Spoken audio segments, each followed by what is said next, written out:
Çdo ditë më shumë po flitet për grupe kriminale shqiptare që nuk veprojnë vetëm në vendin ton, por edhe jashtë territorit. Por sa grupe kriminale janë të tilla? Në raportin vjetor të 2024 të Prokurorisë së Posaçme SPAK, citohet se janë identifikuar të paktën 16 grupe kriminale me rrezikshmëri të lartë shoqërore. Për 10 prej tyre është provuar veprimtaria kriminale, thot SPAK, grupe të cilat kanë përdorur metoda të sofistikuara, përfshirë komunikimet e koduara, si Sky, ECC dhe pastrimin e parave përmes kriptovalutave. Por nëse flasim për raportin e Policisë së Shtetit, në vend gjatë vitit të kaluar, thuhet se janë goditur 40 grupe kriminale. Të dy institucionet shprehen se kryesisht këto grupe kriminale janë të përfshirë në trafikun e drogës. Juristi Arber Hoxha thot se në statistikat e Policisë së Shtetit nuk mund të quhen në statistik grupet penale si grupe kriminale.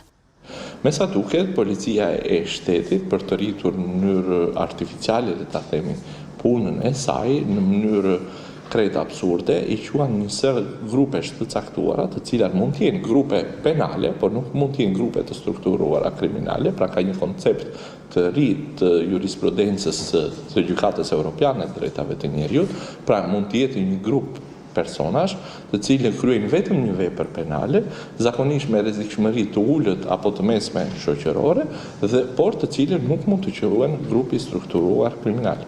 Hoxha shpjegon se një grup personash që shpërndajnë lëndë narkotike në shkolla nuk mund të klasifikohen si grup kriminal.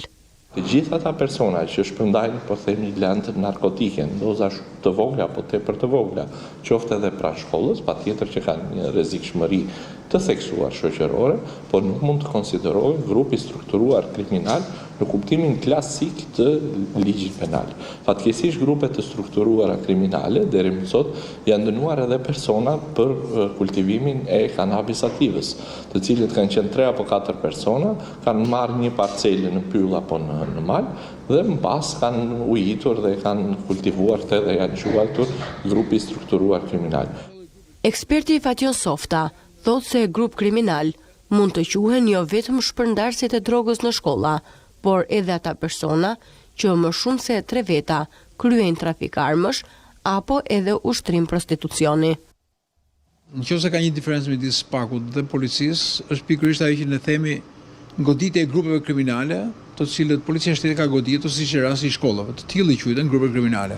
Pra mbi 3 persona quhet grup dhe kur këta persona merren me një aktivitet paligjshëm, kryesisht të kokainës, të lëndëve narkotike, apo të armëve, apo të prostitucionit, janë gjitha grupe kriminale, të cilët veprojnë në një territor të caktuar, me një organizim të caktuar, por me një numër të vogël dhe të limituar. Grupet kriminale veprojnë në disa qytete të vendit, si në qarqet e Tiranës, Durrësit, Shkodrës, Kukësit, Lezhës, Elbasanit dhe Vlorës.